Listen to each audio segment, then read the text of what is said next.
Olá, pessoal! Estamos aqui com mais um podcast Núcleo e Você. Hoje o tema será Inteligência Artificial na Medicina. Estamos aqui com o Diógenes, nosso querido parceiro, companheiro, e nosso convidado também, Sandro. E gostaria muito, Diógenes, que nesse momento você falasse suas credenciais. Logo em seguida, Sandro, ok? Então, pessoal, é um prazer imenso receber esse convite aqui da minha querida amiga Daisy. Eu sou Diógenes Fortes, eu tenho uma especialidade de mais de 15 anos na área hospitalar, voltados para equipamentos, voltados para engenharia clínica, e com certeza a gente vai conversar aqui, esse bate-papo vai ser muito legal, que é um assunto muito interessante, que é, na verdade, algo que tem trazido muitas dúvidas, né? Muitas. A gente vai falar um pouco sobre isso, vai tentar desmistificar algumas dúvidas e tentar preparar para o que estamos a vir aí pela frente, tá ok? Olá, pessoal, obrigado, Daisy, pelo convite, obrigado, Jorge, também, né, por me proporcionar essa participação. Sou um empresário do mercado gaúcho, né, lá de Porto Alegre, tenho mais de 15 anos de experiência também na área médica, minha base é toda comercial e nós trabalhamos no mercado fornecendo serviço de engenharia clínica na região. E, Diógenes, para os nossos telespectadores, eu gostaria muito que vocês definissem para a gente o que é inteligência, né, artificial e depois direcionando aí para a área da saúde. Vamos lá, Deise, é interessante essa sua pergunta, porque assim, o que é inteligência artificial? Como é que a inteligência artificial ela funciona, né? Temos que voltar um pouco como nós funcionamos, né? Como é que a gente consegue perceber, por exemplo, que isso aqui é um copo, né?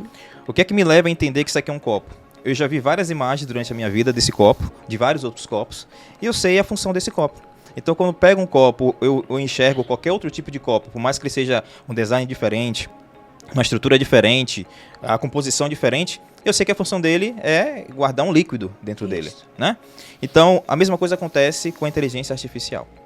Existem algoritmos em que eles conseguem ter acesso a diversas imagens desse copo, de vários copos, e ele consegue interpretar o que é um copo, quando você coloca ele na visualização de um dispositivo de imagem voltado com inteligência artificial.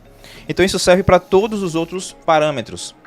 O que é um copo, eles podem se basear também na composição química, né, desse copo, composição química de uma fruta, um cheiro. Então todas essas diferenças, essas variedades de protocolos que são passados e orientados por meio desses algoritmos para as máquinas elas começarem a ter acesso a essas informações, faz com que eles consigam criar padrões específicos para determinados tipos de coisas, né? Então ele consegue identificar por conta disso. E hoje, na verdade, os algoritmos eles estão avançando muito e aí estão entrando na área da saúde. Mas a inteligência artificial, na verdade, ela já está há muitos anos no nosso convívio, no nosso dia a dia. Por quê? Por exemplo, todas as nossas decisões que nós tomamos, por exemplo, quando vamos usar o nosso celular, se for um iOS, nós precisamos fazer o desbloqueio pela face. Ali é uma inteligência artificial, né? Bloqueio e reconhecimento de voz é uma inteligência artificial, né? Então tem diversos hoje tipos de inteligência artificial que estão realmente dominando o mercado. Tem o Alexia, né? Alexia. Tem diversos outros. Siri. Que na verdade foi feito para isso. Ele primeiro identifica a voz, comandos específicos, e ele começa a se adequar às necessidades, porque ele começa a criar vários tipos de padrões, diversos tipos de informações que são armazenadas para tomada de decisões. Então, mais ou menos começa dessa forma, né? Só que aí existem diversos tipos de formas que podem ser usadas a inteligência artificial. Por exemplo, existe uma inteligência chamada inteligência motora, que hoje é muito comum usado, porque, por exemplo, na parte de fábricas, na parte de montagem de carros, por exemplo, a área automobilística, a inteligência motora usada de forma artificial, ela faz com que os motores, os robôs consigam montar carros, consigam montar com muito mais eficácia do que um ser humano. E a mesma coisa acontece com diversos outros tipos de partes motores. Então, a inteligência motora, a inteligência artificial voltada para a parte motora, está muito avançada. Só que existem mais outros dois tipos de inteligência. A inteligência intelectual, que advém de tomadas de decisões, tomadas de variáveis, né? Aceitação, o controle dessas variáveis para tomadas de decisões mais assertivas. Existem algoritmos que vão trabalhar essa lógica baseada nas informações que eles têm como base de dados. Muito utilizado também na medicina, né? Sim, com certeza. E por fim, nós temos a emocional. Que emocional é, por exemplo, o Siri, por exemplo, quando tem um contato, um convívio, uma comunicação entre um humano e uma máquina. Então ele tenta se adaptar às emoções, às necessidades. Isso aí é um controle emocional. Na área da saúde, nós vamos para um avanço tecnológico bem abrangente. Nós temos hoje, na área da saúde, por exemplo, temos inteligência artificial que consegue diagnosticar um paciente se ele está resfriado via telefone pelo tom da voz da pessoa. Então, foi feito vários padrões de tons de voz diferentes e mudou os tons de voz adequados como a pessoa está resfriada. Então, existem mudanças de tons que o nosso ouvido não consegue perceber. E eles conseguem diagnosticar com mais precisão. Tem que já ver como realmente o avanço está chegando nesse nível. Isso. E indo um pouco mais além, existe também a parte da robótica, que é a biomecânica, que envolve também robôs que conseguem imprimir tecidos dentro do corpo humano, onde já estamos avançando na parte da inteligência artificial. Então, realmente, o avanço ele está absurdo. É um caminho sem retorno, né? É um caminho sem retorno. Sem retorno. É um caminho sem retorno. Não só dentro do corpo humano, né? Mas eles conseguem reconhecer a pele para as lesões, né? As lesões externas também já estão fazendo pele artificial. A inteligência artificial. Bem Então, interessante. a gente consegue ver que realmente a abrangência é muito grande mesmo. E as universidades também, né, investindo em robôs, né, para treinamento, né, de todos os acadêmicos, já saindo da universidade, isso está sendo muito bom, né, porque dentro de um centro, né, que você tem um domínio, você pode, entre aspas, errar, né, refazer coisas que você, na minha época não tinha isso, você tinha que treinar no paciente. E agora você tem essa oportunidade de fazer em um robô, o robô responder, né, ao seu tratamento. Isso é muito interessante, né? Sim, e assim, a base de dados, a forma como o avanço, porque assim, existem 3 tipos de avanços na parte de inteligência artificial. Tem esse primeiro que é chamado estreito, né, que é esse que nós estamos vivendo, que é quando a máquina ela consegue fazer algumas funções, consegue ter um pouco de interação. Existe o outro, a inteligência artificial, outro patamar, que é o geral. Que nesse geral, ela começa a ter uma maior gama de conhecimento e ela começa a tomar decisões próprias de determinados assuntos. Então, ela começa a interagir com o ser humano e começa a ter umas decisões mais assertivas em todos os sentidos, usando os 3 tipos de inteligência que mencionei. A motora, a intelectual e a última que é emocional. Então, ele começa a abranger a união dessas 3 para a tomada de decisões, até mesmo, no caso, por exemplo, robôs que cuidam de crianças, né? Então, estão se estudando justamente para entender a emoção de uma criança, entender o tipo de choro. Existem choros diferentes, com frequências diferentes. A máquina consegue interpretar isso e dizer a criança está com fome, a criança está com dor, a criança está com sono. Então, consegue acertar muito mais com isso. E na parte também da inteligência artificial, o outro avanço seria um avanço em que a maioria das pessoas tem receio, né? Que é aquele avanço da super IA, super inteligência artificial, que é a mesma que foi usada no filme Exterminador do Futuro, né? E essa inteligência, até Stephen Hawking, ele tem muito medo dela, porque quando ela consegue ter todo o conhecimento que a humanidade ela conseguiu absorver durante a vida, durante todo o percurso do humano. E nesse conhecimento, ela consegue ter ciência e tomar ações que, o nosso ponto de vista, não conseguimos entender. E aí é onde ela pode, né, a perspectiva em si, que se ela tem desse domínio, ela pode tomar decisões de que o ser humano ele acaba não sendo, ele acaba sendo mais danoso ao meio ambiente do que benéfico.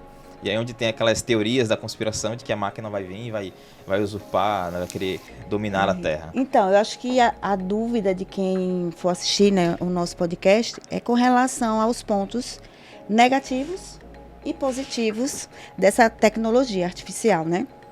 Até que ponto vocês acham, assim, que isso pode influenciar, por exemplo, muita gente diz assim, as máquinas vieram para tirar o nosso espaço, o nosso emprego, né? E a nossa valorização. E então existe o lado, eu acredito, né? E eu tenho essa convicção que existe o lado negativo, mas eu penso que o lado positivo é bem maior. Mas aí eu queria saber de vocês, o que é que vocês acham? Deixa o meu amigo Sandro dar a opinião dele inicialmente. Olha, o lado positivo, que é bem notório já, assim, nos primeiros eventos que aconteceu com a IA, foi a precisão na informação que é captada pela máquina, né? Os exames diagnósticos que estão sendo trabalhados com a IA, eles têm uma precisão diferenciada num tempo muito curto, né? Então, a máquina já superou o homem nesse quesito, né? O ponto negativo que eu posso ver é que, como uma mudança de mercado na velocidade que está tendo, as pessoas elas vão ter que buscar o conhecimento e vão ter que receber esse conhecimento de alguma forma, porque senão com certeza elas vão ficar obsoletas, né, e elas vão ficar fora do mercado. Então, eu acho que também depende muito de como vai ser introduzido isso no Brasil. Eu estou até meio curioso para saber, né, como é que o Brasil vai introduzir essa quantidade de tecnologia que está vindo e nessa velocidade. E que forma que os brasileiros vão receber isso em forma de treinamento, de capacitação, né, de estar podendo usufruir disso, né? Porque a gente sabe que o Brasil ele tem uma série de leis que bloqueia muita coisa, né? Então, tem muita tecnologia boa sendo criada no mundo, mas a gente tem também muitas limitações dentro do nosso país, né? Inclusive, muita coisa da IA que está sendo testada no mundo não está sendo testada no Brasil, né? Assim, eu corroboro com o Sandro do mesmo pensamento, né? Acredito assim, que existe muito benefício, né? Por exemplo, foi feito um estudo de identificação de câncer de pele, né? Então, baseado em diversos tipos de imagens, diversos tipos de amostragens, 30 algoritmos diferentes. Desses 30, 7 conseguiram prescrever o melanoma com muito mais precisão do que 11 especialistas na área. Então, a gente consegue entender que realmente existe uma assertividade muito grande com relação a diagnósticos, que a inteligência artificial ela tem acesso a um banco de dados imenso e que para um ser humano acumular isso demora muito tempo. E ele conseguir gerenciar essa informação também é outro processo dificultoso, e a inteligência artificial ela consegue sim ser benéfica e ser assertiva nesse sentido. Existem também outras situações em que a inteligência artificial ela vem agregando muito valor. Por exemplo, nos últimos anos, nos últimos 30 anos, foi feito um levantamento baseado em todos os dados que foram adquiridos, por exemplo, em estudos científicos relacionados a tipos de medicamentos. Então, todos os medicamentos, por exemplo, que eles poderiam mencionar o uso específico provável para determinado tipo de patologia. Só que não foi feito testes humanos para isso. Só que essa medicação, ela está sendo usada hoje para outros tipos de problemas, outros diagnósticos, né? Então, com base nesse banco de dados, consegue-se entender e fazer testes validativos de todos os medicamentos que, de alguma forma, eles podem se ajudar em tratamentos específicos de doenças que não foram testados ainda. Então, se fosse fazer um levantamento manual disso, demoraria-se décadas. A inteligência artificial ela consegue fazer isso em minutos. Dizer, esses tipos de medicamentos no mundo, esses medicamentos aqui citados, eles de alguma forma podem afetar, podem beneficiar determinados tipos de problemas. E aí começa a se fazer testes validativos nos seres humanos. Por quê? Porque o medicamento já está sendo usado. Então... Verdade. E assim, eu refletindo agora o que você estava falando, levando para o lado geral e levando para a medicina. Por exemplo, com relação a softwares, carros, né? Você programa daqui a algum tempo, né? Como você falou, bem próximo. Sim. Você programa e você vai ter o lado positivo. Você vai ter condições de ir sentado ali, namorando na sua esposa, tendo contato com os filhos e a segurança no trânsito, né? Eu acho que a gente vai estar caminhando para isso. E com relação à medicina, você presenciou isso, você conviveu na época da Covid. Sim. A evolução que nós tivemos, tecnologicamente falando, absurda, né, com a relação aos ventiladores mecânicos, né? Infelizmente ou felizmente, graças a essa pandemia, como evoluiu a segurança que a gente tem agora, né, com relação ao tratamento dos nossos pacientes, com relação à via respiratória, à parte circulatória, com relação aos nossos ventiladores. Porque passei por uma época de estudante, que tem pouco tempo, viu, Sandro? Não tem muito tempo não, que eu me formei. Então, que era estoura-pulmão, né? Ventiladores que o apelido era estoura-pulmão. Então, muitas vezes o paciente chegava no hospital e devido a essa baixa tecnologia, né? Então, era instalado esse ventilador, o paciente bem, entre aspas, né? Com relação à parte, vamos dizer, ele foi um trauma, mas aí ele foi sedado, tinha que entrar em um coma, né? Como Induzido. E aí, infelizmente, por causa do ventilador, que não dava essa segurança, fazia um barotrauma. e o paciente a óbito. Então, passamos muito por isso, a angústia dos profissionais de saúde com relação a isso. E agora você vê, você bem pode falar, vocês, né, sobre essa tecnologia aí com relação aos equipamentos, né? Sim. Com precisão. E aí onde vem mais pontos positivos, né? Depois a gente pode voltar para pontos negativos, mas vamos nos atender aos pontos positivos. Você falou um ponto interessante. A Covid-19, ela abriu um precedente ímpar na humanidade, né? Foi quando todos os protocolos de fisioterapia que eram usados, todos eles foram refeitos, né? Protocolos de fisioterapia foram refeitos porque todos eles foram tentados ser usados na Covid e não tinha efeito. Então, na verdade, houve praticamente um reinvento da roda. Foi feito novos protocolos e foi feito testes validativos dos protocolos já existentes.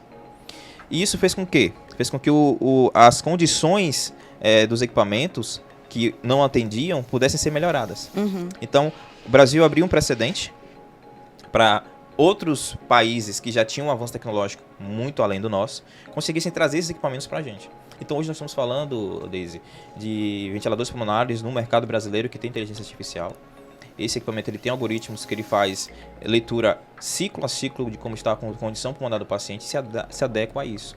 Coloca a melhor condição para o paciente. No Brasil já temos? Temos sim. E o avanço tecnológico está a tal ponto de que se, por exemplo, um paciente ele está sedado, mas sabemos que cada físico ele absorve de uma forma diferente a sedação. Então tem gente que acorda mais cedo, tem gente que acorda mais tarde, dependendo da sua fisionomia. Então o que acontece? Se o paciente por algum motivo fisiológico ele acordar mais cedo da sedação, a máquina assiste ele imediatamente. Então a máquina se preocupa muito com o conforto do paciente, porque quando você não assiste, você lesiona muito o paciente. Ele faz um esforço diafragmático, ele faz um esforço, usa vias aéreas de uma forma indevida, ele está com um tubo dentro da traqueia. Então qualquer movimento a mais brusco... Gera um estresse fisiológico, né? Isso, lesiona. Então, uma série de problemas decorrentes disso. Então, quando a máquina consegue se adaptar, o paciente ele consegue interagir muito melhor com a máquina, ele consegue ter uma melhora significativa e a máquina está avisando lá, o paciente está acordando, mas eu estou assistindo ele aqui. Então, tem essa tranquilidade e a redução de erros humanos. Então, mas é como o Sandro falou, de que adianta nós termos um avanço tecnológico se não tivermos pessoas capacitadas para usar essa tecnologia? Eu enxergo também, né? Não é um ponto negativo, mas eu estou puxando pro lado negativo para o lado positivo, né? Mas eu enxergo que a gente vai ter um pouco de resistência, né? Com relação à tecnologia, que é uma coisa normal. Sim. Né? Inclusive, numa das postagens que eu li recentemente, eu achei uma coisa muito interessante, né? Porque a IA ela não vem para tirar os médicos, né? Mas os médicos que não utilizarem a IA... Os médicos que utilizarem a IA vão retirar os médicos que não utilizam, né? Então a tecnologia ela vem para trabalhar lado a lado com todo mundo, né? Perfeito. Então a inteligência artificial não vai ser diferente, ela vai trabalhar lado a lado e na medicina ela já está presente há algum tempo de diversas formas, né? A gente que trabalha na área médica há bastante tempo, nós três aqui, né? A gente tem vivenciado pego diversas vezes equipamentos que têm essa tecnologia e muitas vezes não sabíamos, né? Isso. Então, eles são programados, têm gatilhos para trabalhar, para assistir o paciente, para recuperar o paciente muitas vezes, né? Então, eu acho que vem muito para agregar. Bem, mas que vai ter podcast resistência. maravilhoso, viu? Sensacional. Eu gostaria, a gente está chegando já ao final do nosso podcast, e eu gostaria que vocês deixassem aqui uma mensagem para as pessoas, né, que vão nos assistir, sempre às sextas-feiras, né, que é sempre sendo gravado, e a mensagem que vocês gostariam de deixar para os profissionais da área de saúde, né, equipe multiprofissional, com relação a essa tecnologia, com relação à capacitação, treinamentos e aos empresários também. Deixar essa mensagem aqui para refletirem, né, com relação ao nosso tema. Não, perfeito. Eu acho que assim, uma bandeira que a gente precisa levantar, voltada na tecnologia, é que nós precisamos desenvolver as pessoas para trabalhar com tecnologia, precisamos preparar elas, capacitá-las, então treinamentos continuados. Precisamos trabalhar muito também a inteligência emocional da equipe, porque lidar com diagnósticos já vão ser dados, então até mesmo egos de alguns profissionais vão precisar ser trabalhados para que consiga confiar mais na inteligência, claro que sempre sendo validado isso de uma forma muito mais criteriosa. Eu preciso que os empresários eles se preocupem muito com a importância de ter uma comunicação assertiva, em especial voltada para a área da saúde, onde a equipe multidisciplinar na saúde ela consiga se comunicar de uma forma mais assertiva para evitar erros e para que consiga incorporar a inteligência artificial ou outras tecnologias que estão vindo aí de uma forma muito mais segura, porque é isso que importa, a segurança final do paciente para que ele consiga entrar, resolver o problema que ele tem de saúde e sair de forma mais rápida e plena. O que eu venho percebendo é que, graças a Deus, né, a engenharia clínica, né, ela está cada vez mais, né, andando paralelamente com a medicina. Não tem como mais voltar atrás, né? Em treinamentos, a gente faz muito treinamentos, né, capacitações, a gente oferece muito cursos, né, Diógenes? Sim. Até nas pós-graduações também, a gente está já modificando, utilizando muito a simulação realística, né, nas pós-graduações, colocando os profissionais já na prática mesmo, né, manuseando equipamentos, vendo equipamentos, coisas que eles não viram na graduação. Né, acabar com aquela mesmice. Muitas vezes o profissional ele fala o seguinte: eu não quero fazer pós porque a pós está sendo uma revisão da graduação.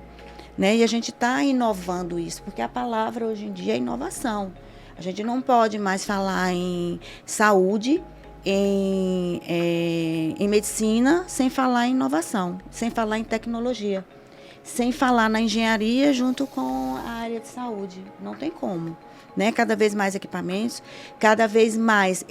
o lado positivo, quanto mais equipamentos, mais o profissional tem a oportunidade de ficar perto do paciente e não afastar, como muita gente acha. Não, agora o monitor faz tudo, o ventilador faz tudo. Para quê? Para que você possa, né, assistir melhor o seu paciente, né? Assistir melhor a família. Levando para a pediatria, você assistir mais a criança, a família, o genitor, enfim, quem estiver acompanhando. Então, tem que pensar por esse lado. E uma curiosidade, lá no Rio Grande do Sul, como é que está essa aceitação dos profissionais? Olha, a engenharia clínica no Rio Grande do Sul, ela é eu acho que acredito que em todo o Brasil, ela seja um serviço dos grandes centros, né? Então, aos poucos, os hospitais eles estão sentindo uma mudança de mercado e estão vendo a necessidade de ter nos médios e pequenos hospitais também, né? Como um todo. Os grandes hospitais já têm a sua própria engenharia clínica. Muitas vezes esses hospitais eles têm um engenheiro clínico fixo, né, que detém um conhecimento de gestão e tem uma equipe um pouco mais básica ou média de conhecimento para resolver os problemas. Em sua grande maioria, eles terceirizam o serviço com as fábricas, né? O que acontece? Os hospitais e os serviços de saúde eles estão começando a entender que a engenharia clínica, quando chega mais próximo do hospital, do gestor do serviço de saúde, ela não traz só uma redução de custo impactante. Ela também entrega lá na ponta uma qualidade no serviço. Ele entrega um profissional mais capacitado a trabalhar com as máquinas, né? Ele entrega um profissional que na urgência ele vai conseguir atender num tempo recorde e com segurança, né? Ele entrega uma segurança para o paciente que está entrando dentro do hospital. Sabe? Então é um serviço que trabalha lado a lado com diversos setores de um hospital. Ele não trabalha só com a administração para redução de custo, sabe? Ele não auxilia só o compras na aquisição dos equipamentos de forma acertada, né? Ele auxilia os usuários no uso do equipamento, a reduzir a manutenção dentro do hospital, né? A reduzir a sequência de mau uso que acontece muitas vezes, né? Por falta de a gente ter a capacitação dos usuários com relação aos equipamentos, né? O mercado ele é muito carente. E até nós somos carentes no Brasil inteiro, né? Mas lá no Sul ainda somos carentes também muito de treinamento, muito do serviço se expandir para todos. E eu acredito que essa virada de chave ela já aconteceu depois da pandemia, né? E vem crescendo. E a gente está tendo a oportunidade de mostrar isso para os hospitais, entregar para eles com evidências reais, né? Com evidências já palpáveis de que o serviço ele funciona, de que realmente é um serviço que traz uma diferença grande para a instituição, dá uma segurança muito grande para o usuário, né, e para os gestores, para eles tomarem as decisões, e estamos tendo certo sucesso, né? Então a minha vinda aqui foi exatamente para a gente fazer um intercâmbio de conhecimento, né? Visitar alguns hospitais, visitar a MC Hospitalar com uma baita numa estrutura, né? Visitar aqui o serviço de vocês também, sensacional, né? Nunca tinha visto nada igual. Parabéns. Inclusive. Parabéns. Né? E realmente fazer um comparativo, trazer minha experiência para vocês, pegar um pouco de experiência de vocês e levar para lá e tentar melhorar a saúde, né? Que no final das contas, a qualquer momento pode ser nós o paciente, né? Sim. E eu quero que, quando seja eu ou um familiar, eu quero que a gente seja muito bem atendido. E com relação aos profissionais da área de saúde, né, puxando um pouco, como a gente diz, a sardinha para a minha área, porque eu sou enfermeira, né, com muito orgulho, enfermeira e professora, e assim, desses profissionais, os gestores contam muito com o enfermeiro. Agora, o enfermeiro, ele se interessa por essa parte de tecnologia. Quando um hospital quer comprar algum equipamento, ele procura logo um enfermeiro. Exatamente. O enfermeiro que procura a especificação, o enfermeiro é quem entra em contato, né, Diógenes? Entrava muito em contato com o Diógenes. Isso é verdade. Então, qual o melhor equipamento? A gente testava, então, porque o enfermeiro, ele tem noção disso. O enfermeiro, ele tem noção de uma estrutura hospitalar, das RDCs, principalmente a Bíblia, né, que é a RDC 50, com relação à RDC 15, Central do Material, enfim. Então, a gente tem muito esse contato com vocês, dessa parte tecnológica. Então, o enfermeiro, eu quero até deixar esse recado aqui, que tem que abrir mais, né, a visão para essa área, né, porque tem campo, e o campo está muito carente. Eu acho que Diógenes, que é daqui, né, que trabalha há muitos anos também com essa parte tecnológica, e ele pode falar um pouco também aqui, você falou do Sul, né, e ele falar aqui de Sergipe, né, no nosso estado, com relação a essa tecnologia, aceitação, a sua sugestão, aproveitar nosso podcast aqui, né, para deixar essa mensagem. Então, assim, Deise, aqui em Aracaju, né, aqui em Sergipe, nós temos, diferente lá do Sul, né, nós temos acesso a um parque muito grande tecnológico, né? A maioria dos hospitais aqui são hospitais de médio e grande porte, então hospitais que se preocupam muito com mudança de seu parque tecnológico, onde vem a questão da engenharia clínica e junto com o corpo clínico, junto com o corpo que está executando o serviço, que aí vem os nossos queridos enfermeiros, técnicos de enfermagem e até mesmo os médicos. Precisa ter uma comunicação única, comunicação bem assertiva entre eles. Na questão aqui de Sergipe, principalmente nessa questão da preocupação com a disponibilização dessas tecnologias, eu vejo sim que existe uma necessidade ainda voltadas para treinamento, interesse, que é muito aquela questão de talvez não é da minha patente, não é da minha competência, eu não tenho como me interessar. Diferente disso, a tecnologia quando ela vem para agregar para todo mundo. Ela veio para beneficiar todo mundo. Então todo mundo, acho que eu acredito assim, todo mundo dentro da instituição hospitalar, ela precisa se preocupar com isso, precisa se preocupar em se atualizar, porque amanhã ou depois nós precisamos usar essa tecnologia de uma forma mais direta, e se não tivermos conhecimento, podemos prejudicar vidas, né? Estamos lidando com vidas diretamente. Um exemplo disso, quando foi instalado o prontuário eletrônico, né? Foi assim, não vou usar, não vou mexer, eu não sei mexer com computador, quero fazer tudo manual. Exato. E agora a gente está evitando o máximo, né? Usar papel e tudo. Percebeu-se o valor daquilo, né? A verdade em volta daquela tecnologia que realmente facilitou mais a vida do que prejudicou, né? Isso. Mas o profissional que se destaca é o profissional que detém um conhecimento e principalmente que conhece os equipamentos, né? Sim. Então o pessoal que está buscando se capacitar, né? Até fica a dica aí, ó, né? Busquem se capacitar, entender sobre os equipamentos, entender sobre o mercado, façam todos os cursos possíveis, porque eles vão ser valorizados, né, Deise? Na nossa área. E a Núcleo Saúde oferece, né? Vários cursos para os cooperados, gratuitos, né? Eles não pagam nada, né? E com professores que têm mestrado, doutorado, pós-doc, entendeu? E a gente tem também uma parceria muito grande com a empresa Neses, né? Que tem cursos internacionais, né? Então, tem tudo, né? A gente às vezes gasta tanto com festas, né? Com coisas assim que não agregam muito para nosso crescimento. Sim. E por que não investir em treinamentos, em capacitações, né? Levar vocês pensando lá para o sul, futuro. Hein? Passar frio lá comigo. Arruma a mala agora. Então é interessante essa questão, Deise, de se investir em si, né? Muitas pessoas às vezes perdem tempo investindo em outros aspectos da vida e acabam não investindo em si. Conhecimento é a única coisa que ninguém pode tirar de você, né? Às vezes uma casa, um status, uma roupa é algo que é perecível, mas conhecimento, né? Você tem uma expertise dentro de uma instituição, você dominar aquele assunto, dominar aquela tecnologia, você se destaca naturalmente. Então isso vai fazer com que você se beneficie cada vez mais, você ganhe cada vez mais, seja em processos profissionais, seja no ganho pessoal, satisfação pessoal, de ser aquela pessoa de referência. Porque o sucesso financeiro, isso vai acompanhar. É consequência. Agora precisa ter esforço, e né? O nosso mercado, quando ele entrega um equipamento, ele dá um treinamento, só que o fluxo, o giro da equipe, ele é tão grande, né, que aquele treinamento, ele se evapora depois de 3 ou 4 meses ali, nem é a mesma equipe no setor, né? Então, esse trabalho que o Jones faz, esse trabalho que vocês fazem, nós fazemos lá no Rio Grande do Sul, ele é importantíssimo. A gente vai constantemente atualizando as equipes, independente do giro que elas tenham dentro do hospital, né? E vamos atualizando isso muitas vezes.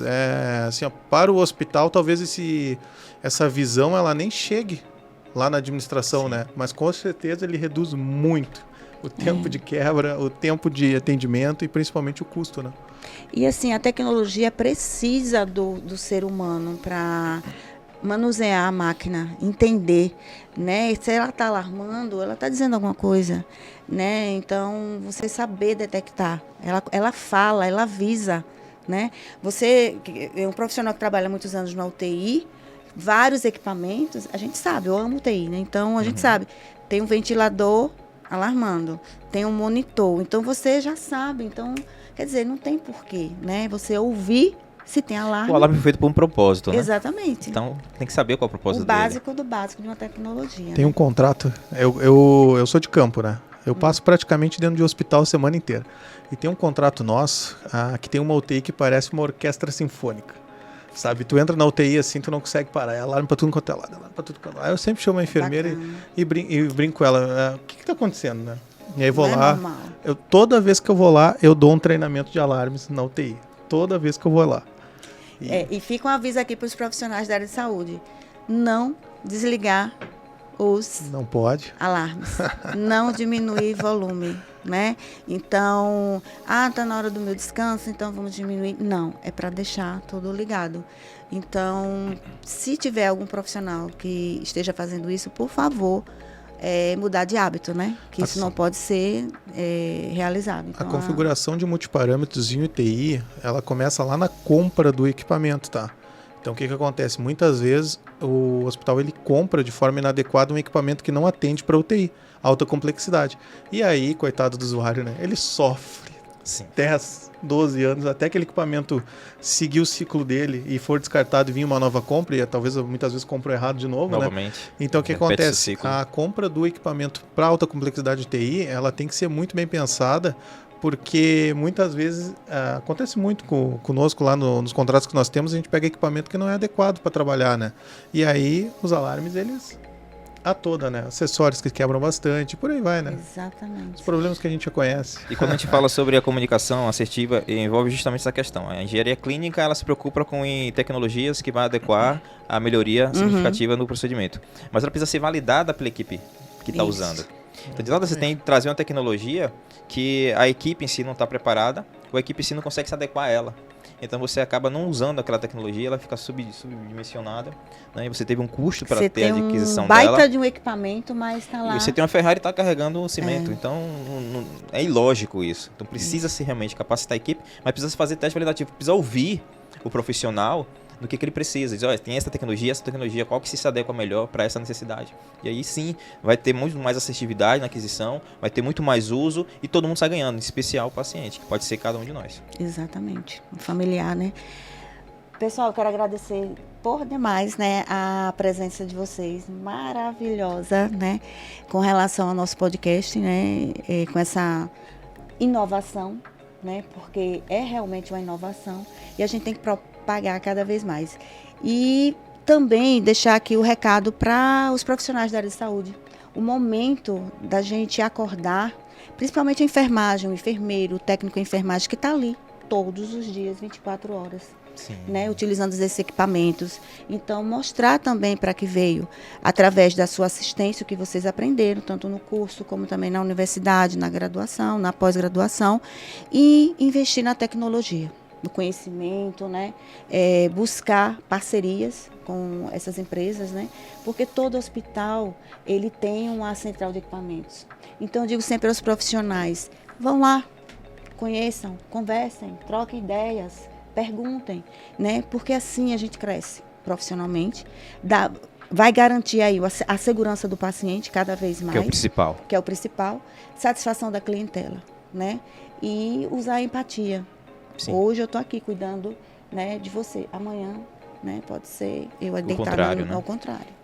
Né? O usuário ele pode, né, não deter o conhecimento, o não saber não é feio da nossa área, porque realmente é impossível sabermos tudo dentro do nosso mercado, né? Mas ele pode solicitar os treinamentos, né? Ele pode pedir um cronograma para o setor dele, solicitar treinamentos para se atualizar durante o ano, né? Constantemente está se atualizando. E aí eu até faço um apelo pro pessoal, né? Porque lá no Sul acontece muito, né? Trabalhar 20 anos dentro do hospital e pelo costume se acomodar. Mas muitas vezes a tecnologia ela evolui tão rápido que chega um equipamento novo, dá o treinamento na entrega e nunca mais tem treinamento. Então pode solicitar novos treinamentos, usem o fornecedor, né? Solicitem quem está disposto a entregar isso, né?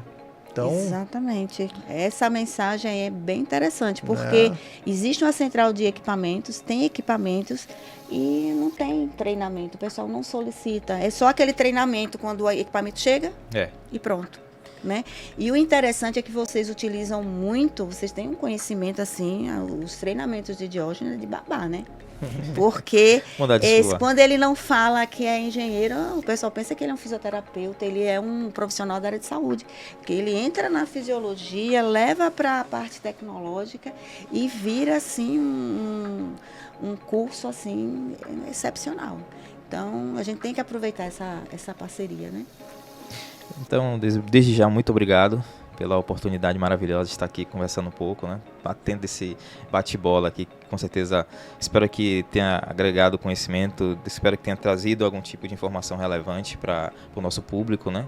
Dessa necessidade que realmente precisa, a tecnologia ela vai vir, a gente querendo ou não. A gente precisa se adequar a ela o quanto antes, né? A gente precisa criar uma rotina disso, envolve treinamentos, envolve conhecimentos. Exato. E como você faz de forma fantástica, de uma forma diferente, né? Você fazer a mesmice, a forma de ensino precisa também ser alterada para o avanço tecnológico, né? Não adianta a gente ter o mesmo mecanismo de ensino de décadas e décadas atrás, precisa ser alterado. E você faz isso de uma forma muito, muito assertiva, né? Com práticas, de forma diferente, para chamar a atenção, para trazer realmente a necessidade desse conhecimento. Então, estou de parabéns. Parabéns pelo ambiente aqui, parabéns pelo podcast, pela iniciativa. E você, como sempre, e o grupo que você está junto com você, com certeza são pessoas que crescem e se desenvolvem nesse sentido porque querem realmente fazer a diferença na saúde. Espero que a gente continue progredindo nesse sentido e criando realmente mentalidades, pessoas com essas mentalidades e que precisam realmente agregar conhecimento, precisam ser treinados e precisam treinar para treinar outros. Então é um ciclo para que isso seja feito de uma forma muito mais assertiva. Muito obrigado e parabéns. E nada na vida é por acaso, né? Foi um prazer, uma honra ter aqui o Sandro, né? Que trouxe assim as experiências do Sul e está gostando de ver aqui nossa realidade e trocar figurinhas também, né? Fiquei impressionado. Que maravilha. Então, muito obrigada e até o próximo. Até o próximo episódio.